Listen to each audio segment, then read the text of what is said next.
tadi tuh ngapain sih ngasah-ngasah pedang? Oh enggak, ini pedang. Iya itu pedang tahu. Ya, pedang itu buat apa? Untuk perang, untuk Yes. memotong rumput, Bisa buat potong daging. daging gitu Tuh. maksudnya. Kemudian tadi buat perang. Perang, iya. Perang. Emang sekarang masih ada perang?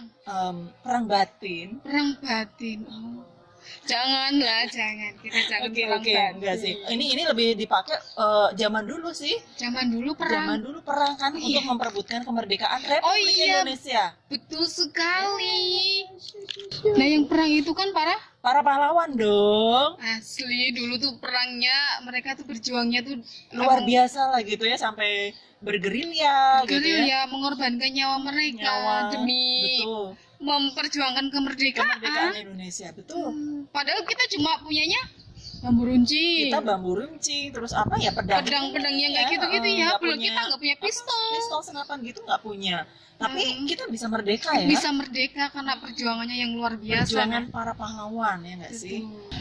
Ngomong-ngomong hari pahlawan nih, kita sedang ngomong ini ya, para pejuang ya, para pahlawan. pahlawan kita. Saya punya cerita Bu Teri. Oke, coba. Aku Dulu pada saat saya SMP, saya kan SMP-nya di SMA-nya kan di negeri ya. Jadi satu kelas itu cuma saya nih yang Katolik. Oh. Kemudian ada satu guru itu yang tiba-tiba datang, guru bahasa Indonesia, datang ke saya tiba-tiba karena lagi absen, ngomongnya gini, Anastasia Tiahahu. Tiahahu itu kan pahlawan ya. dari Pahlawan Maluku. dari Maluku. Iya yang ada ininya. Nah, Kayak kita gini ya. iya kayak kita. Kayak kita Nah, gini dong, iya. ya. Jadi saya tuh dipanggil itu langsung saya kan kaget loh. Nama saya bukan Anastasia Tiahahu gitu. Iya karena kamu supaya kamu bisa mengikuti jejaknya Christina Tiahahu. Mantap Seperti banget, itu mantap. Dan mantap saya banget. tuh terkesan gitu Terkesan ya. loh, gitu. Christina Marta Tiahahu Tiahahu itu ya, nama oke. lengkapnya pahlawan kita Dari dari Maluku. Maluku ya, benar. Kita mau ngomongin hari pahlawan nih. Kita juga mau mengenal siapa sih pahlawan. Jangan sampai kalian hanya mengenal ini loh artis-artis luar negeri, tapi apalagi artis Korea, artis K-pop K-pop gitu kan. gitu. Itu yang sekarang anak-anak lebih ke lebih keranjingan dengan hal seperti iya, itu gitu. sekalinya dikasih gambar, coba sebutkan ini gambarnya siapa, Nah, mereka nggak tahu padahal ini tuh pahlawan gitu pahlawan. nggak tahu. Tapi kalau misalnya NCT Dreams terus apa yang lain Oh lagi, iya, pada langsung Blackpink apa, mereka langsung gitu tahu. kan. Ini membernya ini tahu Membernya tahu semua gitu. Padahal namanya susah-susah gitu ya. Makanya hari ini kita mau mencoba lah ya sedikit lah beberapa pahlawan yang akan kita perkenalkan di sini perkenalkan gitu ya. ya, kita- Tapi bukan kita yang ngomong. Bukan ada ahlinya kan. Ada ahlinya. Nanti kita salah lagi Nanti kalau kita salah. ngomong. Ya, oke. Kita langsung saja panggilkan. Yuk kita panggilkan. Jeng. Iya, selamat datang. Nah, ini dia orangnya. Ini dia. Namaste, wah tarikannya berdua seru banget nih ya kayaknya. Kita seru banget. Kita Ini lagi tuh ngomongin pahlawan kita. pahlawan. Oh, hari pahlawan ya. di cuaca yang sangat cerah. Cerah di pinggir pantai ini. Nah, hari ini saya akan menceritakan sedikit ya biografi beberapa pahlawan Indonesia ya, yang jelasnya punya peranan yang sangat besar, punya kontribusi yang sangat besar demi persatuan negara Dan kita. kemerdekaan. Nah, pertama nih ya, kayaknya kalian berdua kayaknya pernah tahu nih. Kalau bisa tebak nih. Oke. Dikenal sebagai proklamator dan dia itu dikenal juga sebagai bapak bangsa dan dikenal juga sebagai pencetus Pancasila. Siapa? Siapa lagi Siapa? kalau bukan Kalau bukan Insinyur Soekarno. Bener Ya, nggak nih? Bener tepat nggak sekali, nih? ya. Jadi Insinyur Soekarno itu dia lahir di Surabaya pada tanggal 6 Juni Surabaya. tahun 1901. Wah, Ya, Belum lahir dong. belum lahir itu. Tapi sayangnya pada tanggal 21 Juni dia lahir di bulan Juni, meninggal di bulan Juni juga. Tapi pada tanggal 21 tahun 1970. 70. Dan kalian tahu di mana dimakamkan? Di ini ya, di Blitar. Di Blitar. Oh, Blitar. Tepuk tangan dong buat Bu Nah. Anas. Untuk kalian semua perlu kita ketahui bahwa ternyata Bung Karno ini bukan hanya pencetus pencetus Pancasila doang, bukan hanya sebagai bapak proklamator, tetapi dia juga mempunyai kontribusi yang sangat besar dalam membebaskan Irian Barat. Irian Barat. Irian Barat ya. Kemarin saya sempat baca di satu sumber bahwa ternyata Irian Barat waktu itu untung diselamatkan, kalau enggak menjadi bagian dari milik negara Belanda. Iya. Artinya hari ini kita nggak kenal Kita- namanya Papua. Iya. Berarti Padahal Papua itu kan menyimpan kekayaan yang luar biasa ya. Indonesia yang luar biasa sekali. Iya. Dan ada satu hal lagi tuh ya, kontribusi terbesar Bung Karno, Apa tuh? yaitu menyatukan Nusantara dalam mosi integrasi pada tahun 1952 dan deklarasi Juanda tahun Wah, 1957. ini memang biasa. akarnya banget ya. Iya, Nggak salah kita itu. panggil ini ya dia. Jadi buat kalian ya, jangan sampai kita lupa dengan pahlawan-pahlawan kita. Tuh. Ada bukan hanya Bung Karno, ada banyak lagi pahlawan. Iya, Nah, banyak. pahlawan ini yang berikut ini itu dia itu dikenal sebagai bapak pendidikan, Oh, pendiri perguruan siapa taman lagi? siswa, Ah, pasti lalu Tahu. banyak orang yang menyebutkan bahwa dia itu pelopor pendidikan Pendidikan. bagi kaum tahu. pribumi. Oke, pasti Dan sudah juga- mulai Langsung inget ya. Gitu ya. Ayo, ada yang tahu nggak berdua? Siapa lagi kalau Siapa? bukan? kalau bukan Ki Hajar Dewantara. Tepat sekali ya, Ki Hajar Dewantara itu bapak pendidikan. Tuh. Ya, betul. bayangkan saja kalau dulu itu Ki Hajar Dewantara itu kerjanya tidur, duduk, makan, tidur ke kebun. Kebayang nggak hari ini kita bisa mengikuti atau mengenyam pendidikan nggak? Belum tentu. Belum tentu. Kayaknya iya, ya. belum tentu. Oh, benar. Iya. Tetapi justru di saat penjajahan itu, bahkan dalam kondisi tertekan sekalipun, Ki Hajar. Ki Hajar Dewantara ini dia berusaha untuk membangun atau mendirikan perguruan taman siswa. Taman siswa itu. Ada juga hampir mirip. Oh. Namanya itu Maria Josephine Catherine Maramis. Di mana? Nggak tahu. Enggak. Yang jelasnya di Mina. Oh, Minahasa. Minahasa. Maria Maria. Josephine ini dia memperjuangkan hak perempuan dalam demokrasi. Oh. Oke. Jadi oh, dulu- hampir mirip sama Sama ini ya apa? siapa sih? Yang dari Jawa, dari Raden Jawa. Ajeng Kartini. Kayak- Ya. Ya. Kalau Raden Ajeng Kartini itu juga dia memperjuangkan soal pendidikan Pendidikan untuk untuk perempuan. perempuan juga, ya, Itu betul. justru lebih menarik. loh, padahal. Emansipasi. Oke, emansipasi wanita. Emansipasi gitu wanita. ya. Supaya wanita Dan- tuh nggak tertinggal. gitu. Betul, tidak tertindas juga. Kalau misalkan waktu itu Maria Josephine ini dia tidak berjuang untuk kaum perempuan, maka mungkin hari ini perempuan itu nggak bisa ikut milih Betul, presiden segala ya, macam. Benar-benar ya. Mungkin perempuan juga nggak bisa mengenyam pendidikan Betul, tinggi. Ya, gitu benar. ya. Lebih- Padahal sebetulnya perempuan tuh ternyata perempuan tuh mungkin banyak orang bilang perempuan tuh lemah, ternyata pendahulu kita sudah menunjukkan bahwa perempuan itu kuat. Buktinya Kuat. mereka ikut berperang melawan Belanda, Betul. megang senjata tadi kayak Betul. begini. Iya. Ya. Mungkin senjata yang api sekarang kalau begini, tapi dulu mungkin pakai busur, pakai Ya, perang, pakai perang. parang begini. Betul. Syukur-syukur dianya tangannya lebih cepat ya. Kalau enggak dianya yang yang kena gitu Kena, ya. kena Ya. duluan gitu. tapi itulah perjuangan mereka untuk bangsa kita. Betul. Nah, Keren, keren. selain dua tokoh perempuan tadi, ada satu lagi tokoh perempuan. Ya. Dia itu dikenal sebagai pelopor emansipasi wanita dan dia pernah menulis yang tadi. Yang tadi. ya, jadi namanya itu siapa? Raden Raden Ajeng Ajeng Kartini. Kartini. Luar Tapi biasa itu. dia itu lahir di Jepara pada Jepara. tanggal beda Dua- tipis dengan orang di sebelah saya. Bedanya sehari tanggalnya Bedanya ya. sehari, betul. Tapi tahunnya bedanya banyak. Tahunnya. Beda Ya, banyak. Jadi dia lahir di Jepara pada tanggal 21 April tahun 1879 di Kabupaten Rembang. Oh. Rembang. Dia anak keluarga bangsawan kalau Bangsawan. nggak salah. Iya. Tapi Jadi- dia memperjuangkan untuk semua. Semua kaum wanita, Semua wanita ya. dari Yang kalangan zaman dulu manapun. memang kaum wanita itu tertindas, maksudnya nggak mendapatkan haknya. Haknya, gitu. Bayangkan saja kalau dulu itu Kartini nggak mau memperjuangkan hak perempuan untuk bersekolah. Hari ini perempuan masih boleh nggak megang pulpen. Nah, mungkin kita nggak Mungkin bisa kita kuliah, nggak bisa jadi guru, ya, nggak bisa benar. kerja. Bayangkan saja kalau perempuan ke sekolah gimana coba? Iya. Gimana dia mau bisa mengajari, kan perempuan jadi seorang ibu ya. Iya, Biasanya betul. ibu itu kan mengajari Mengajari anaknya. anak-anaknya. Gimana mau mengajari anaknya kalau misalnya ibunya saja nggak bisa Nggak baca bisa. tulis misalnya. Berarti boleh nggak mulai sekarang tuh kita dulu tuh banyak orang yang menilai bahwa perempuan itu lemah. Boleh nggak mulai sekarang tuh kita bilang stop bicara perempuan itu lemah. Tapi Oh.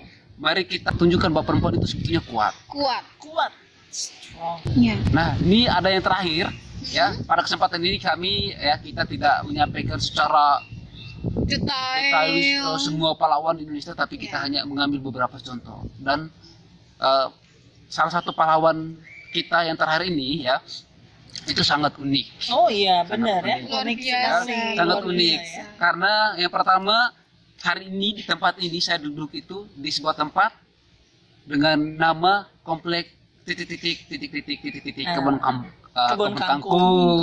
ya. Dan ada yang tahu siapa namanya? Pasti udah pada agak Mesti ngerti tahu lah tahu ya. gitu ya. Siapa? Di komplek ini namanya apa sih gitu? Sekolah kan? ini namanya Sekolah apa? ini Namanya apa? adalah Ignatius Slamet Riyadi. Ya, jadi dia itu seorang tentara ya. Oh, dia Kan umur 23 tahun loh. Iya. Masih muda banget ya. Betul hebat banget. Masih ya. muda banget, tapi dia itu lahir pada tanggal 26 Juli tahun 1927 di Oh, Surakarta.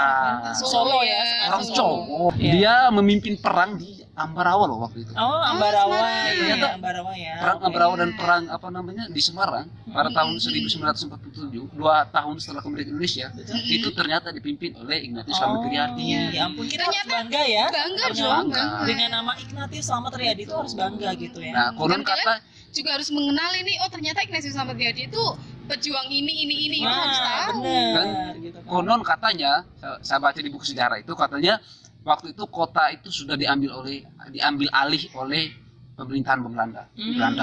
Dan ternyata berkat kegigihan dan keterampilan Ignatius Slamet Riyadi, kota itu berhasil diambil lagi oleh bangsa kita, diambil Iya. lagi oleh orang-orang Indonesia. Yang mana pada saat perang itu dipimpin oleh Ignatius Slamet Ignatius Slamet Riyadi. Riyadi. Lalu Luar biasa. menariknya lagi, ini sebagai akhir dari perjalanan hidupnya pada tahun 1950 ya. Yep.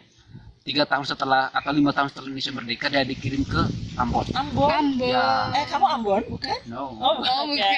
Nara. Tapi tetap Indonesia. Tetap Indonesia Harus. Lalu waktu dia dikirim ke Ambon, jadi dia ikut dalam sebuah operasi. Ketika operasi itu hampir nyaris berakhir, Iya. peluru-peluru itu bersarang di tubuhnya. Lalu dia mati. Gugur gitu ya. Dia, Dia gugur di laut apa Aru gitu. ya di Laut Aru katanya. Jangan sampai kita nggak tahu sama Riyadi yang kayak mana gitu kan.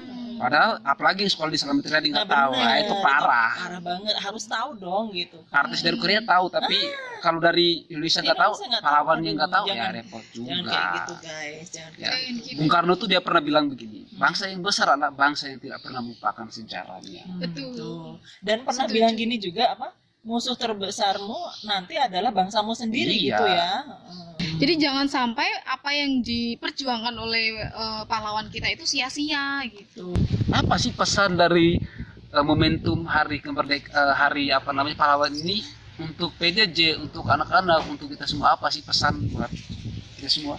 Oke, kalau dari saya pesannya untuk ya terutama PJJ ya, jangan pernah merasa letih, meskipun memang pasti letih gitu ya. Tetap semangat mengerjakan tugas semaksimal mungkin meskipun kita masih ada kendala. Kendala itu tidak sebanding dengan kendala apa perjuangan para pahlawan kita gitu. Betul. Oke. Kalau Bu Anas? Kalau dari saya sih lebih ke tahu diri apa yang harus saya lakukan sekarang. Saya kemarin dapat kalimat yang keren ya. Keras kepala boleh, tapi jangan merugikan diri sendiri dan orang lain gitu.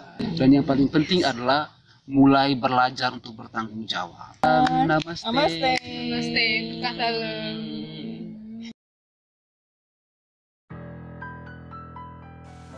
Nama saya Jeremy Dermawan dari kelas 92. Sosok pahlawan bagi saya yang pastinya kedua orang tua saya. Kenapa? Karena mereka lah yang mengurus saya dari saya kecil hingga besar saat ini. Selain itu mereka juga banyak memberi saya amanat-amanat, nasihat-nasihat yang pastinya berguna untuk saya untuk bersikap di lingkungan sekitar masyarakat.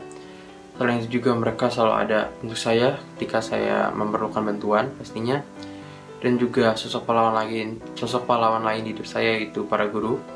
Kenapa para guru? Karena mereka banyak memberi saya ilmu-ilmu, banyak memberi saya pemahaman yang sebelumnya saya tidak ketahui, dan juga mereka banyak memberi saya pengalaman-pengalaman yang pastinya pengalaman dan ilmu-ilmu itu akan berguna bagi saya di masa depan nanti.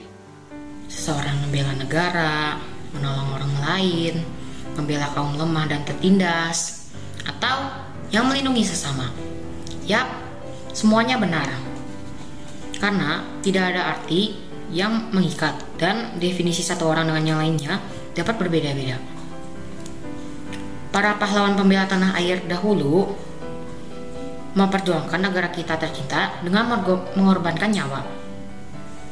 Lantas, apakah menjadi pahlawan harus mengorbankan jiwa dan raga? Tidak. Kita hanya menuntut hak kita saja, tapi kita tidak pernah memikirkan hati guru itu capek atau tidak.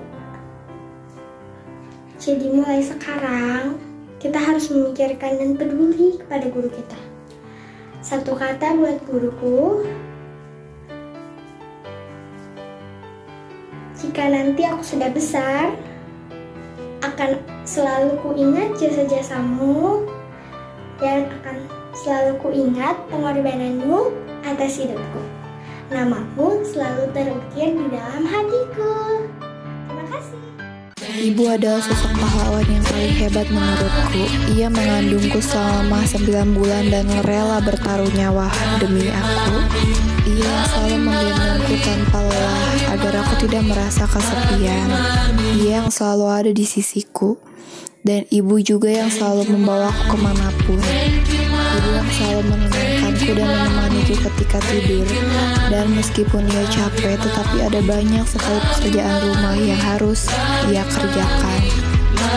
Terima kasih Ibu, karena Engkau telah merawatku sampai sebesar ini. Jasamu tidak akan kulupakan. Pahlawan bagi saya adalah sosok seorang yang berjasa untuk kehidupan saya. Sosok pahlawan bagi kehidupan saya adalah orang tua dan guru. Karena mereka rela berkorban meluangkan waktu, tenaga, hingga pikiran tanpa kenal lelah. Mereka mendidik saya supaya bisa menjadi seorang pemimpin yang jujur, disiplin, bertanggung jawab, dan tegas. Namun mereka juga memberikan motivasi yang baik, membangun karakter yang baik, dan memberikan bekal ilmu bagi masa depan saya. Mereka semua adalah pahlawan tanpa jasa bagi kehidupan. Sosok pahlawan bagi saya dalam kehidupan sehari-hari, saya memilih ayah. Karena ayah adalah sesosok pahlawan yang bekerja tiada henti dan berjuang untuk menafkahi keluarganya. Ayah adalah sesosok pahlawan yang saya inspirasikan. Dia selalu bisa memecahkan masalahnya dalam keadaan apapun. Dia berusaha memenuhi kebutuhan keluarganya dengan cara apapun. Sosok pahlawan bagi saya dalam kehidupan sehari-hari ialah ibu. Bagi saya, ibu adalah sosok pahlawan yang berjuang demi anak-anaknya dan juga ia rela berkorban demi anak-anaknya. Ibu juga tak pernah kenal lelah untuk selalu bekerja demi masa depan anaknya yang baik dan juga yang sukses. Ibu juga yang telah menanamkan jiwa tangguh dan mandiri sejak anaknya masih kecil, yang telah memberi dukungan atas cita-cita anaknya, dan juga yang telah mengingatkan anak perempuannya untuk menjadi wanita yang tangguh dan juga